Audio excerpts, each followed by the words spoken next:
All right. Hi, everybody. Mike here. And today I'm doing something new. Something I haven't done in quite some time is do a live stream on this channel. In my day job, I'm a remote worker. I have tons of meetings and I do lots of live trainings via Zoom and stuff like that. And I use Ecamm for all that stuff. But I haven't done it through YouTube in a very long time, and just a couple other different things going to be happening here today. So appreciate you tuning in or watching the recording. But let me go ahead and let the cat out of the bag, I guess, and say that I am presenting at Macstock. In just over a month, I'll be presenting a session to some number of attendees in Chicago or outside of Chicago. So it's an exciting opportunity. I've been wanting to do a in-person conference presentation for a while. I haven't done one since like 2017 or something like that. So I'm excited to find an opportunity to do that. And the slightly meta thing that's happening here is that one of my other passions that I share, because I am presenting about Mac automation technology and digital infrastructure and stuff like that, which I'll talk more about.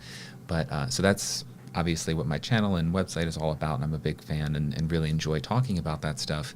But something else that I enjoy being able to present and talk about is the science behind learning and how to design cool and engaging learning experiences. So what I'm going to be doing with this series, this workshop in progress is the name of this little series.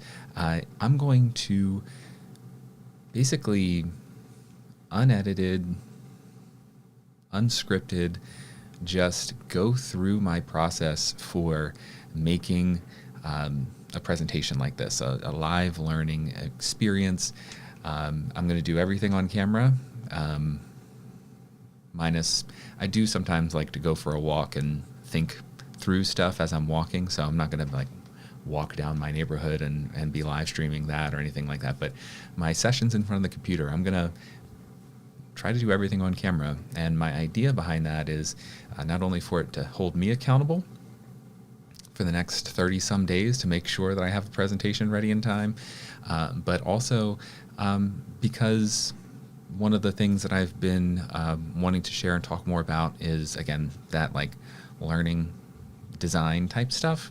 And I thought it would be interesting to have this series of live streams. I'm definitely not going to get it done today in one session, but to walk through and show my process for doing that. So if you are a subscriber to my channel and watching this stuff because you like my Mac OS automation stuff, that's what we'll be talking about. I'm going to be making a presentation about that. But if you are watching this because you're interested in training or learning or other stuff, you'll also be able to watch me go through that process. So I don't know. I thought it would be interesting to do that. Let me know in the comments what you think about this process. But again, this is mainly just for me to kind of document my Macstock process. So without further ado, let me jump into a quick overview about what's going to be happening, and then I'm going to get into actually doing the stuff. So Macstock is a conference. If you're not familiar with it, they're on their 9th year. And if you just search for Macstock, you'll find it. But it is in 31 days. So I'll be presenting, I think, on Sunday. So I have like 33 days, but it starts on Friday, the 11th, and that's 31 days. And the theme is share. And so I saw this. I was scrolling through Mastodon, and I think saw a post from Brett Terpstra about, hey, this conference is looking for speakers. And I was like, like I said, been wanting to do this for a while. And saw the concept was about share, and I went ahead and put in a presentation and got and got selected. So I'm pretty excited about it. If you are in the area and interested in coming, it is that weekend, and it's $450. I do have a code if you want to get $50 off. They also have a digital pass that you can get access to the recordings and stuff. Yep, there it is. So you can buy a digital pass as well. But you can see there's a lot of really cool people who are going to be talking about all kinds of stuff. There's this weirdo right up here, and then a bunch of other cool people who'll be talking about a variety of different topics. And you can see the sessions as well. So my session isn't on, and again, you can see everybody's. Mine is a workshop, so it's a 90-minute live learning experience in person. There are also just 45-minute presentations, but I'm doing the workshop, which was my classroom. That's how long my classroom sessions were when I was a high school science teacher. We taught a 90-minute class period, so this is going to feel pretty natural to me. So I jumped in on that. And my session, scrolling all the way down past a lot of cool stuff, is on Sunday, one of the last sessions. So yeah, the title of my presentation is Digital Mise en Place, Building an Integrated System for Project Organization and Automation. And you can see my bio and everything there, but this is the presentation that I'm going to build. Today is session 1 of N of these live streams. I'm not sure quite how many it'll be. I'm going to guess I'll do like 1 a week until the presentation in 31 days or so. So probably 4 sessions, maybe about an hour a piece. We'll see how it goes. But the whole reason I'm doing this, by the way, my code, I have a post on my site. So you go to themikeburke.com, you can find this most recent post. The code is MikeBurke50. So if you are interested in attending and you haven't bought tickets yet, digital or in person, you can use that code and get it. But really the thought process behind this was I wanted to share the content from 2 of my blog posts that I have on my site. So there's this post here about how I use, and there's a YouTube video about this, how I use drafts to store all of my project templates and then use that to create projects in things. So you can learn that here. You can watch that video, and then I have like the actions and the links down here to get all that information.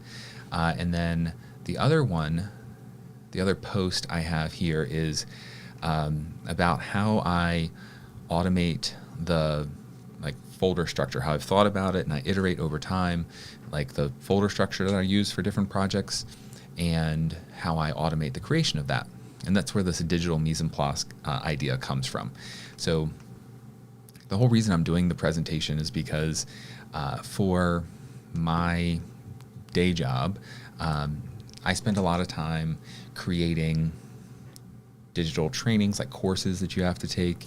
I make a lot of videos, instructional videos on showing people how to use HR technology, which isn't the most thrilling, but I do that. And then I do a lot of documentation and stuff. But basically, I do a lot of artifacts that I create. I create a lot of digital stuff that not only needs to be produced and shared with people, but also archived and saved for later. So when a process changes or updates, you have to change and update the source material and get a new version of the trainings and all that kind of stuff. So I have, for the past 4 years since I've been in that role, been doing a lot of this type of thinking and working.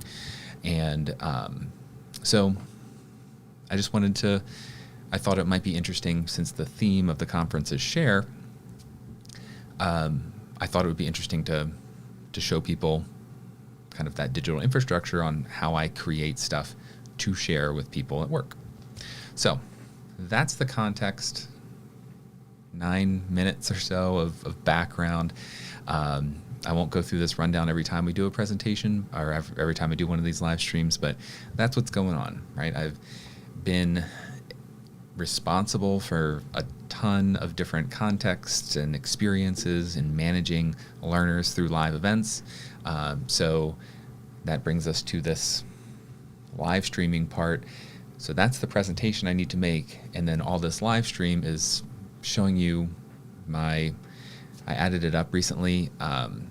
Over 30 million minutes of attention I've been responsible for that number of minutes of human attention in my time as an educator.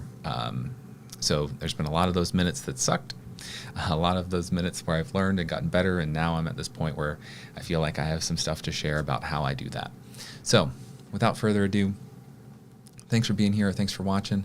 I am going to jump into that process. So first things first, when I was a teacher and I did a lot of stuff with presentations with students, and I would see people, the very first thing when a presentation got assigned, they would open Google Slides or open PowerPoint and start working on a presentation, like the design. That was their idea, was when you have work on a presentation, you're going to start working on making slides. And I highly discourage that with my students, and I definitely practice what I preach there.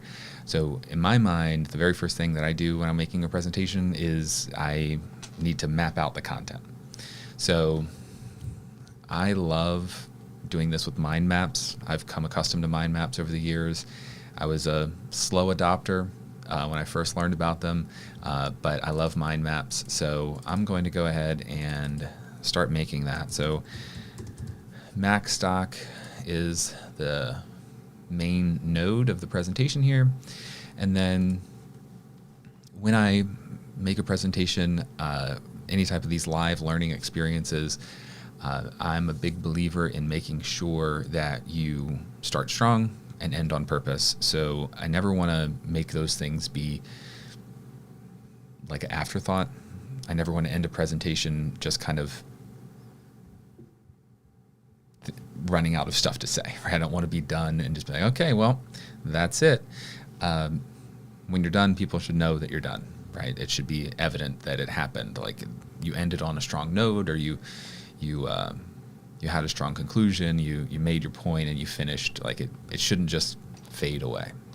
So I'm definitely going to put those are my first two things I'm going to put in here is my intro, and I'm just going to call it an outro.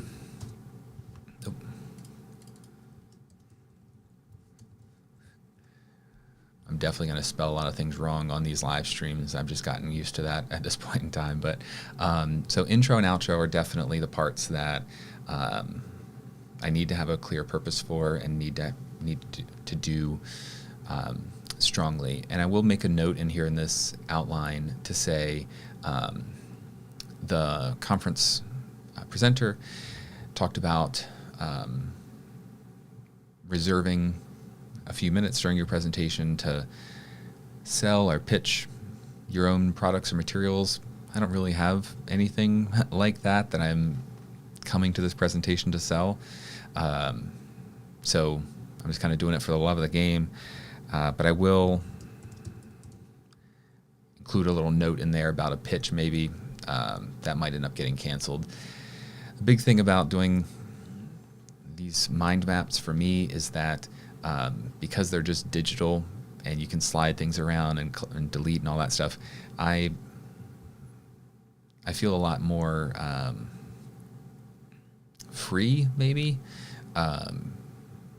to create and edit and adjust things here in this mind map than I do writing things out on paper or anything like that, because it's just it's a little circle. You can delete it. It's no big deal. So if I end up deciding not to do the pitch, I can make it go away in just a fraction of a second. I'll bring that back for now. So with the 90 minutes, when I was a teacher, you're always suggested, especially the older teachers, when you were young and you're first starting your teaching, they would always suggest that you overplan, right? You can always cut something, but you never want to run out of stuff to say or do in a class period. I definitely want to keep that in mind. But as I'm doing this, I am also keeping in mind that there's going to be a lot of, in this workshop, I don't know the experience of people coming. I'm going to assume people who are paying to come attend a Mac-based conference, they're going to be familiar, going to be pretty technologically savvy. but I can never assume that for sure. So I definitely need to build in some like buffer and transition as we're working on stuff and as I'm telling people to work on things. So I need to keep that in mind too. But let me go ahead and start with the couple items that need to happen here. I definitely need to do that. We need to talk about the folder structure. So folders, and then I'll say tasks. So, and again, I'm genuinely doing this live here on this call, on this live stream, right? I've thought about this presentation, obviously, when I submitted it, and I've been doing some thinking on my morning walks and stuff, but I haven't actually put anything down, and I haven't done any legitimate planning. So this is the real, raw, unedited, live thought process. So we'll see how this adjusts over time, but at its basics, I basically have 90 minutes, and we're going to have people for the folders.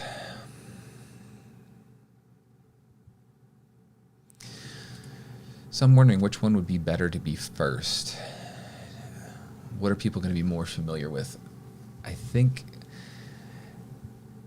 when I had as part of this conference, I had a talk with an interview with the Mac Voices podcast, and I was talking about my presentation to the host, Chuck, and he was more surprised, or taken aback's not the right word. He was more surprised by like pre-making your folders. So that was something he hadn't thought of before. So maybe that's something that I should, because it's probably more common that people think about like their tasks and have like project templates or checklists. That's probably more common than people pre-assembling folders.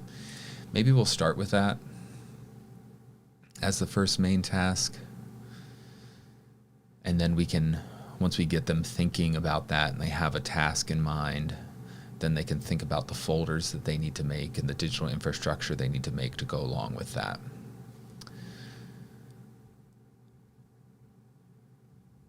That makes sense to me, I guess. So one of the things I'm going to put in here with folders too are markdown files / Obsidian Obsidian.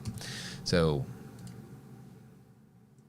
I'm just getting into Obsidian here in these past like week or two.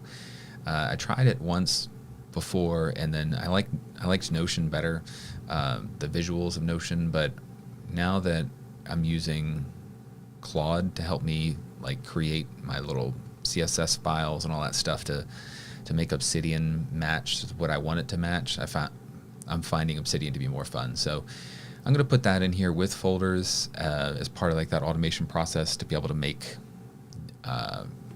like an Obsidian file, a folder, or stuff in your Obsidian library too, as perhaps as part of it.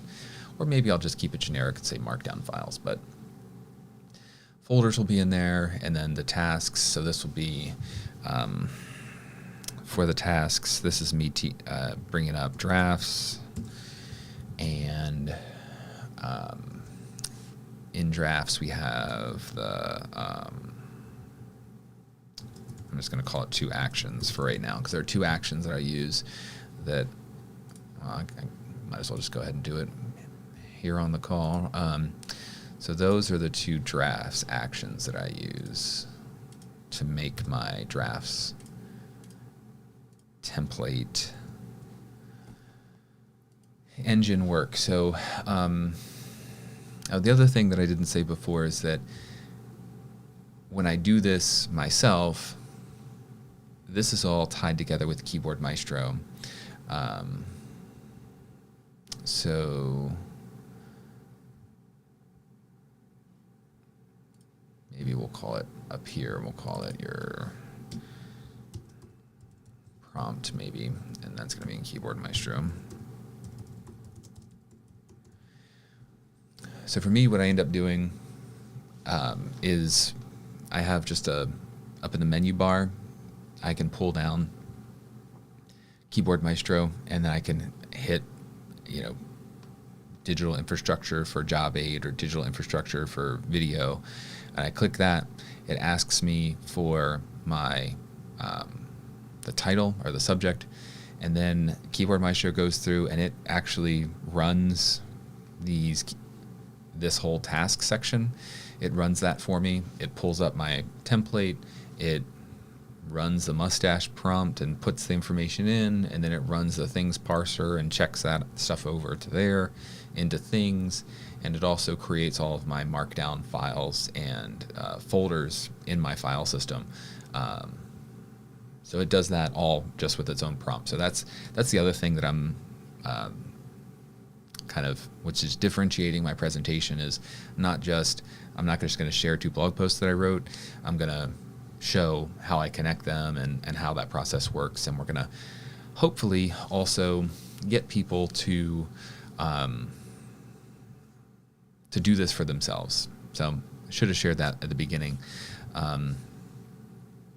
In my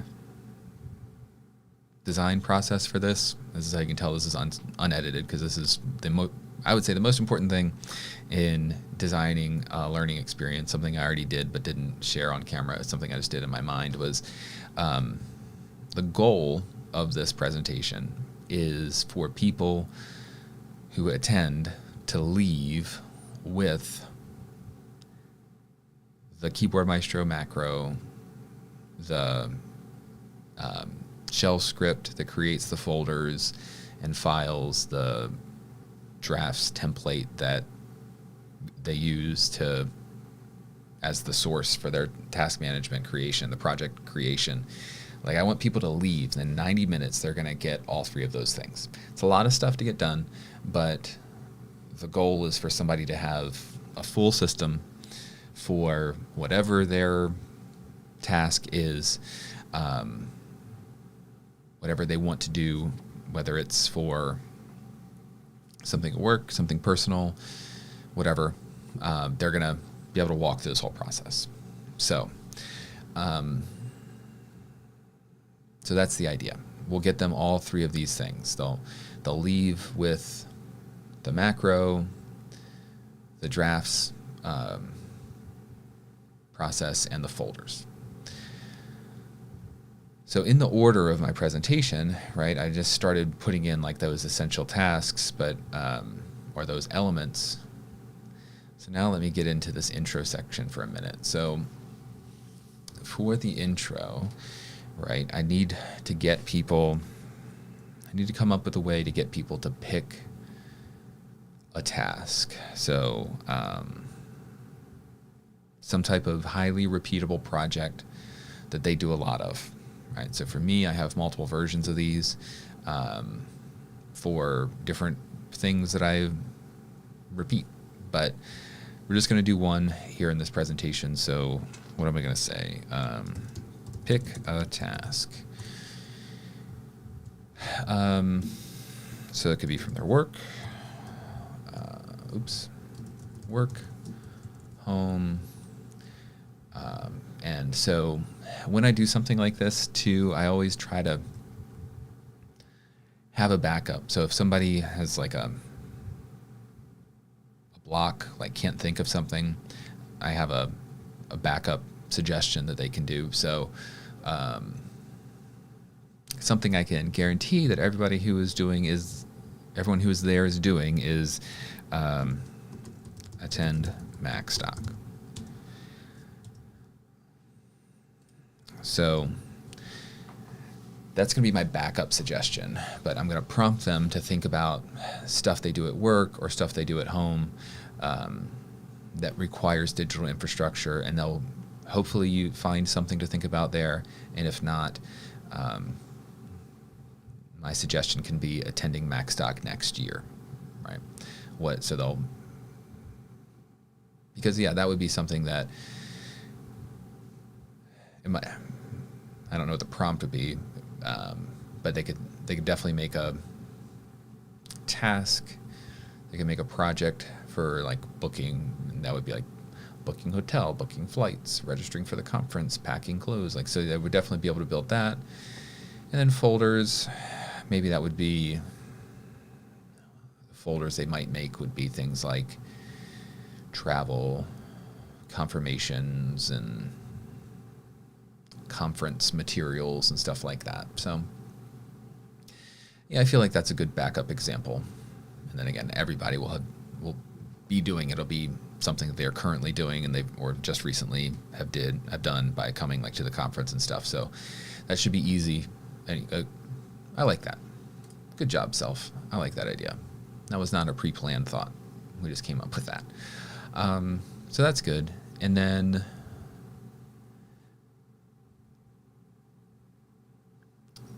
so one of the other things I'm going to put over here, I'm going to shift it to the other side, but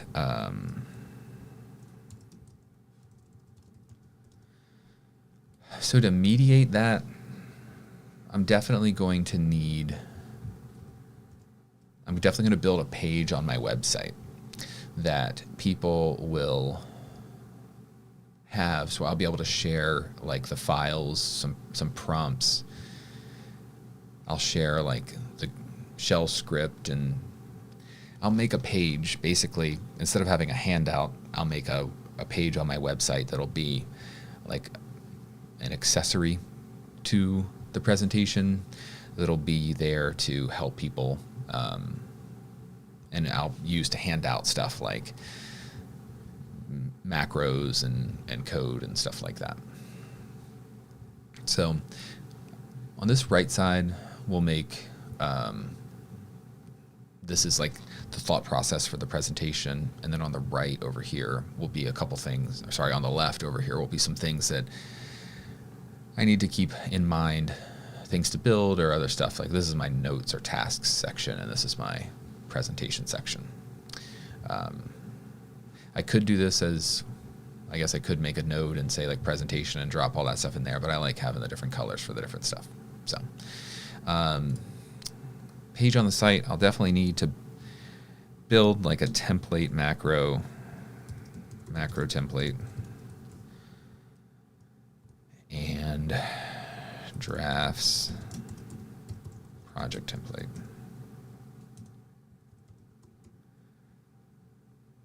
And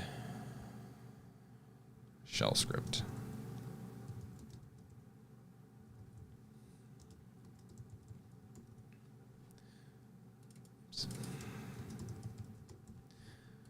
All right. So this is all starting to come together. So that's stuff to build on the site. Obviously, I also have a presentation, but those are things kind of looking left to right. I'm matching up, connecting that to that, connecting that to that, and connecting that to that. Okay.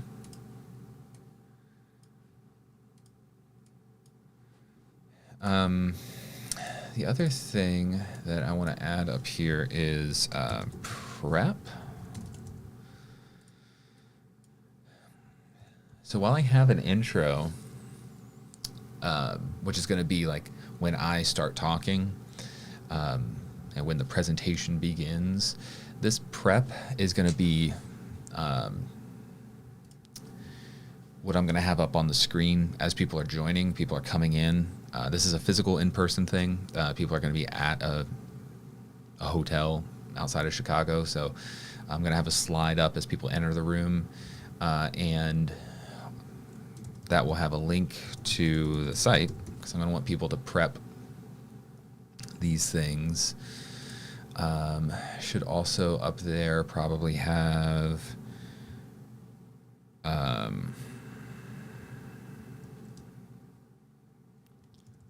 tools being used. I don't know.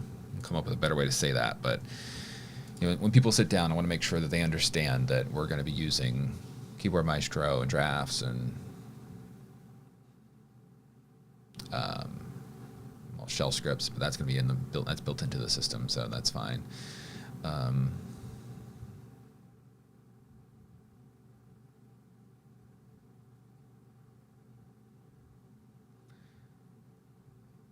And then as part of that intro, let's also,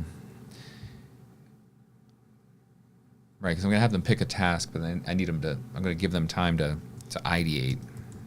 So think about what they're doing.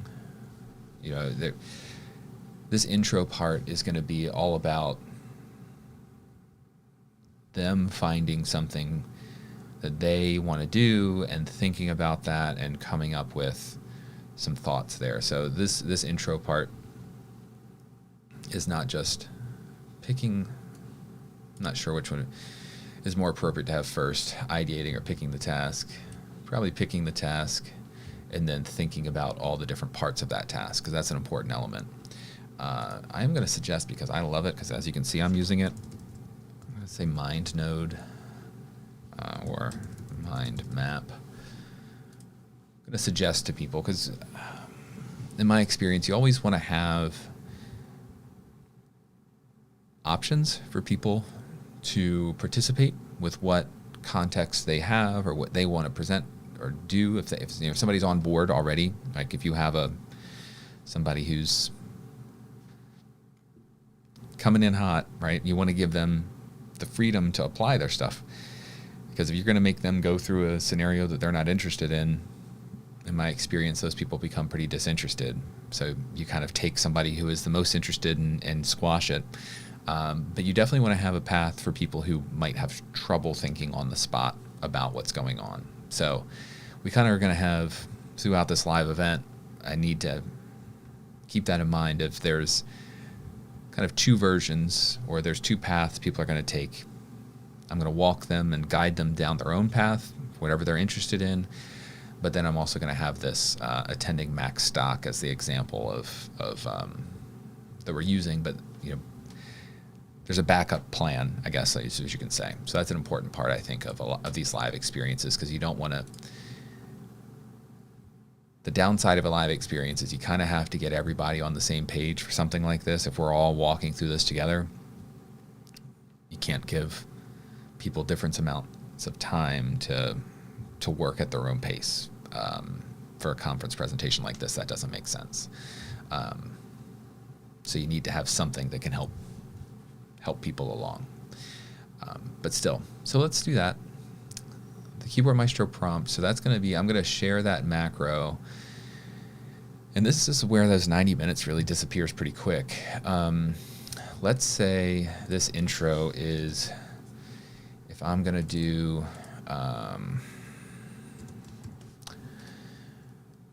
if I got to walk them through picking a task and then ideating that, plus I'm going to have to come up with a story or some type of humanizing something to get started with the presentation. You just don't want to say, like, pick something you want to do in the last 90 minutes. You got to have something to help you make a connection. So let's say that intro, let's right now just say it's going to be 10 minutes.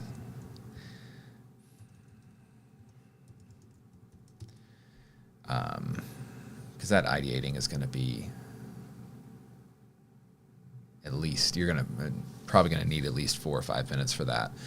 So 10 minutes for the intro. The prompt part, so for that, I'm going to have them download a template from my site. They're going to download a macro from my site, so they'll be able to pull that down and install it. And then they'll be copying like their shell script and the UUIDs, and that'll be built. So that'll be helpful, but that's still going to take some time. Let's not call that prompt. Let's call that macro data refinement now. Macro assembly.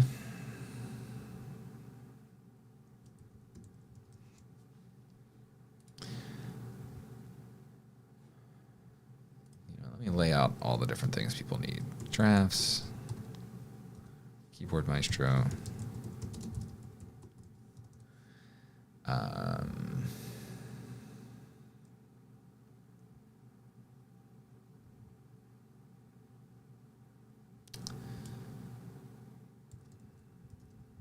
mind node. And I'll say one of the things that I was slow to adopt any of the LLMs and stuff like that, but one of the things that I have really loved about them is like things like shell scripts and little small coding things that I've never had the skills to do. I had the knowledge that they existed, but I never had the skills or time to learn, like how to write a shell script or that type of stuff.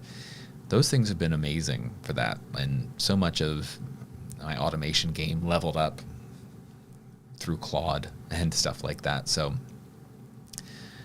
I'm not going to put a note in there about that. I'm going to say like a LLM is going to be a tool that's going to be used. I'll say optional.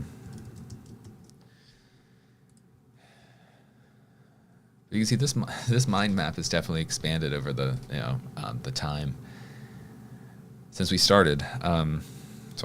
There's a keyboard shortcut command. The command plus or command equals is for mind node is the one that lets you zoom to fit, and I definitely end up using that a lot at this stage in designing this type of thing. All right, so this outline, and then I haven't touched my presentation software. I haven't built any visuals or made anything. This is true. This is not just something I'm doing like a performance or something. Like a huge section of my time, a huge amount of my time when I'm designing any learning experience, except for this live stream, which again is just kind of an organic, unedited thing. This is where so much of that time goes, and I think it's really important and to think about that and to plan this stuff out. And I'm still not even done, but a quick aside, like this invisible work, because there's no presentation being built right now. There's nothing that I can put up on a screen right now, so to speak. But this is still essential. This is the presentation, and in my experience, the planning of your presentation is, or the planning of your video or your artifact or your blog post, like all this stuff is worth a ton return to you. The amount of time, effort, energy you spend to plan out something like this is worth a ton. So anyway, macro assembly. So that first part, because we're just going to be downloading the macro and getting it installed and stuff like that. So that might just be like 5 minutes.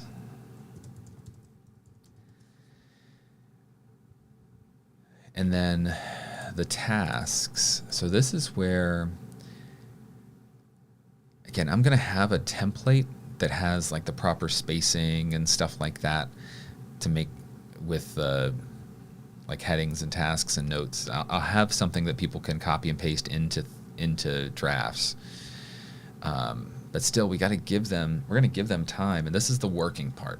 This is why people are coming to the session. There's something to keep in mind is, so this is a workshop, not a presentation. So I'm giving people 90 minutes. We're going to work through a big chunk of time to get this done, and it's this tasks and folders section where I don't want to be skimping on that opportunity to give people time. So, I mean, let's say that's going to be 15 minutes off the bat. That might end up being more.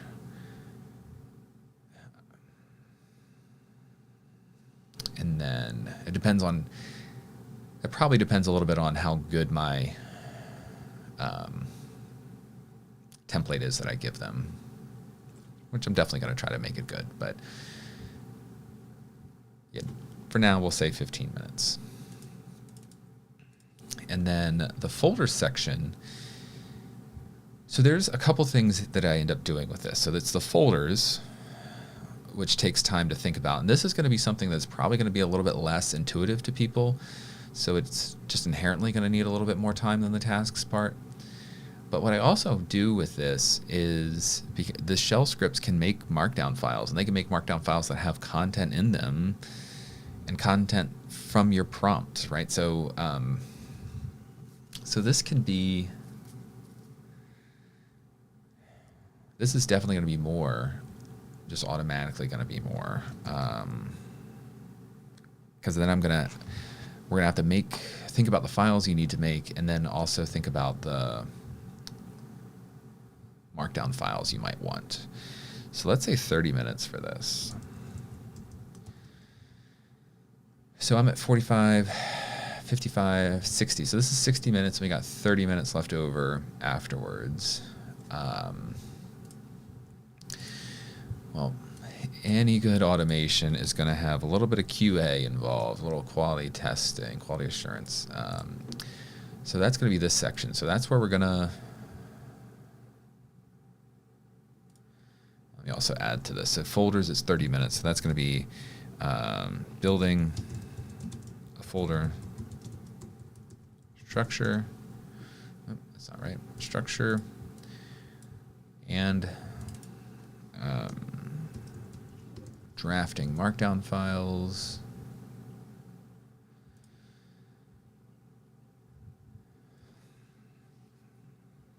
But then we are definitely going to need some time for QA. Doesn't make sense to wait till the end for that, though. We definitely should run through it at the end, and that would be a nice victory. That's something else that I always try to build into my presentations or any of these learning experiences, right? Your learner should have a feeling of achievement and accomplishment at the end, right? So if you can, it'd be great if there was more than one. But definitely by the end if necessary, at minimum. So this QA, running that is going to be helpful. It's going to be how they get that victory. Let's put 10 minutes in for the QA for now. And what I mean by that is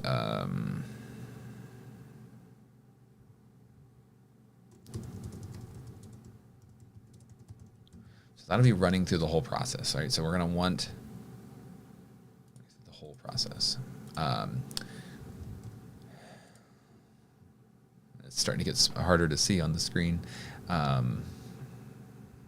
can zoom in a little bit here. Oops, that's zooming out. Now I can scroll around to make it a little bit easier, so I want you to be able to see from your stream there. I'll give you motion sickness as I scroll around this, though. All right.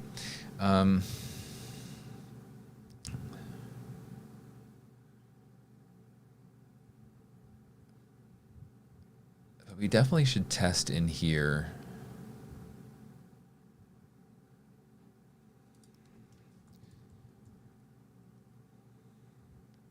Test actions, right?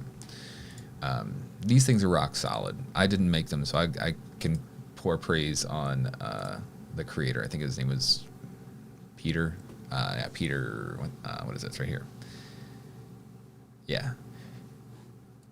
Peter is the person who made these drafts actions, and they are great. They always work. The only thing that makes them not work is if you didn't make your text correctly. So we are going to want to test those actions, though. So that's 15 minutes. Let's bump that up to 20 then, because might have to iterate a little bit to make sure that people's test actions work, or the people's projects work. And then the folder creation, we definitely are going to need to test shell scripts. Shell scripts. And then this QA process will be, we'll call that, instead of running through the whole process, we'll call it testing the Keyboard Maestro macro. So we'll test these in parts. As part of the project, we'll test the ability to create a project in things. Oh, do I have that up here? Nope, I left out things as my tools being used.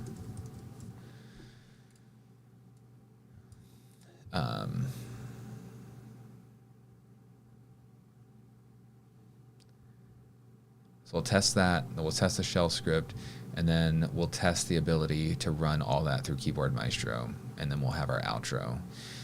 So I have the pitch thing is still here, but the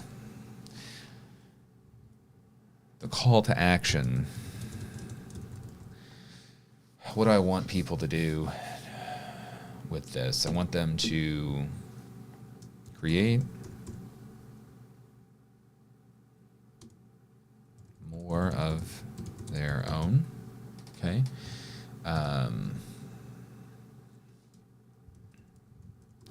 Subscribe to my YouTube channel. YouTube and blog, I guess, to learn more. Maybe that's the pitch. But the call to action is I want people to go out and create more of their own. Share what you make, right? The thing is all about sharing. That's the name of the conference, is share. So share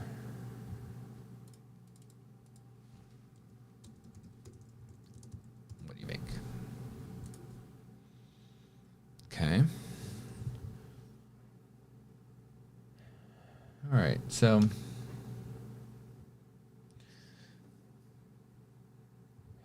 people are going to come in to the room. There's going to be a screen up, QR code, link up on the screen to get people to go to that link, the page on my site, the resource on my site that I'm going to have. It's the partner artifact to the presentation. But I'm also going to lay out there and tell people that here are the tools we're going to use today: Drafts, Keyboard Maestro, Things, MindNode, and optionally an LLM. In the presentation, by the way, if I didn't say this, in the presentation, what the LLM is going to be most useful for would be people who aren't familiar, like myself, who aren't familiar with shell scripts. They'll be able to use mine, the one that I'll share, and then they could prompt their LLM of choice to update the shell script to work with their folder structure that they want.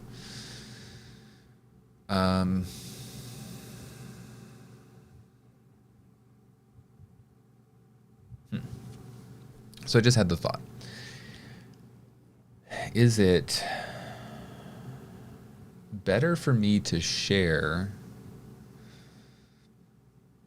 throughout this process, to share like as a benchmark ones I've already created, or should I try to create the attending the Macstock one during the presentation? Does that make more sense, to build it with people or to show people a finished one? I've done both of those in the past. You know, the one that you make would be like the goal, right? Like, this is what you could do too, or something like that.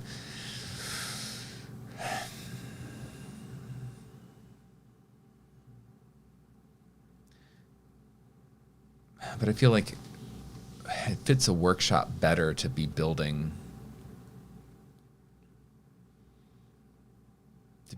too. That feels more collaborative, like we're doing this thing together, which I think is an important thing for a presentation, some like camaraderie type thing. So I'll be demoing on screen the whole time, I think. I'll be doing attending Macstock as well.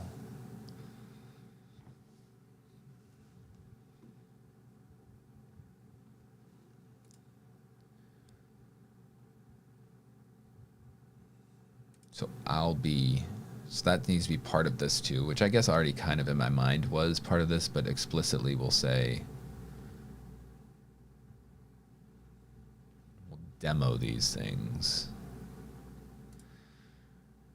So it's not just those actions, it's making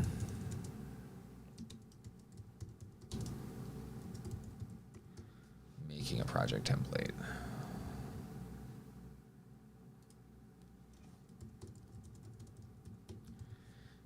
To install these two actions as part of that process. So these tasks are becoming or the agenda items during these sections make more sense. So the tasks are in drafts.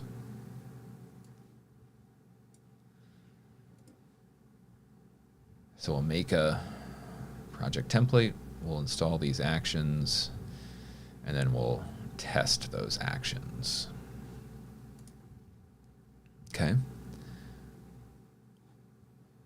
Macro assembly is in Keyboard Maestro. It's going to be download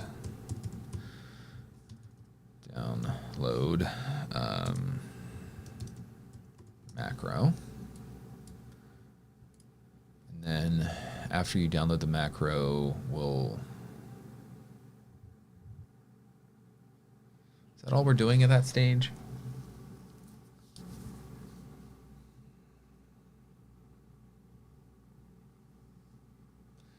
Come back to that.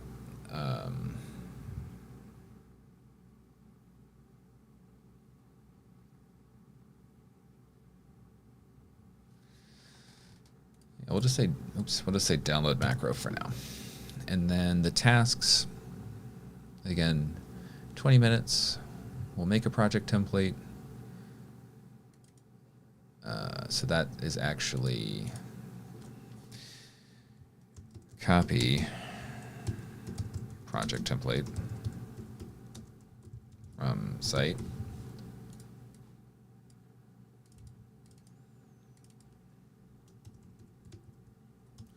Personalize the project template, and then actions to install, and then test the actions. Okay. So then to this folder section, I'm going to be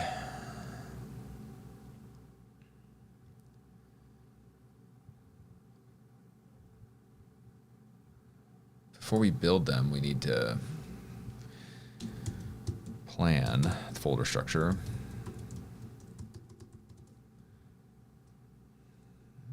Structure again. I can never spell that.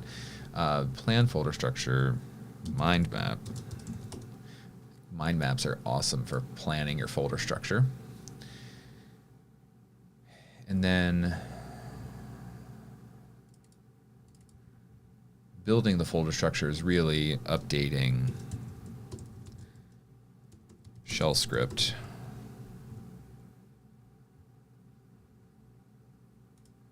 Update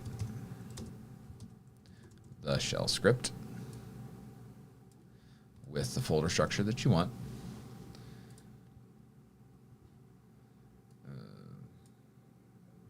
No, because it should be planning the folder structure and then drafting whatever the markdown files or Obsidian files that you want. And then we need to update the shell script, folders and files.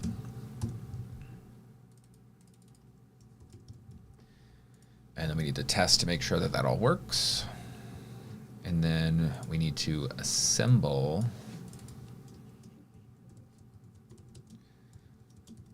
the Keyboard Maestro macro, and then test the Keyboard Maestro macro. And then we'll be done. Then we do the outro, which will be the call to action. We'll suggest that people create more of them and share what they make, and then subscribe to the YouTube channel /blog. All right, let's zoom out. That mind map has definitely grown. Pop back in here to the 100% zoom. So the macro template is something, so I need to build a page on my site. I need to make the macro template, make a project template and drafts, and make the shell script template for that part. Okay. So that feels pretty good. We spent an hour just planning this presentation and haven't made anything, just thinking about what we need to teach people and all the parts that are going to be made to do that. I, again, love using mind maps for this, and I find this to be a really extremely useful requirement whenever you're making any of these types of experiences. But the next step is going to be something that happens off camera. And that's going to be ruminating on this for a little bit, thinking about this, thinking through this workflow and making sure that I have everything covered. I love doing that, going on a walk, listening to some crappy music that I don't want to pay attention to, and then just kind of like zoning out and thinking through this process. So getting it all here on the mind map is an amazing start. And then that'll help me, it gives me something for my mind to process. And then we'll come back to the next live stream, and that'll be starting to build stuff for this presentation. I'm probably going to end up taking care of most of the stuff on the left side of the page. I'll make the page on my WordPress site. I'll make those templates and stuff, and then make sure that those things work and I've thought about everything that needs to happen there. So I'm still not going to be making any presentation files, making any visuals. None of that stuff's going to happen in the next session either. So we're going to be 2 hours into making stuff for this presentation before a slide is ever designed. And that is my honest opinion and belief, and that's the right way to do it. Or that's how I find success, is by doing it this way. So I don't know if this was useful. I don't know if this was interesting to other people. But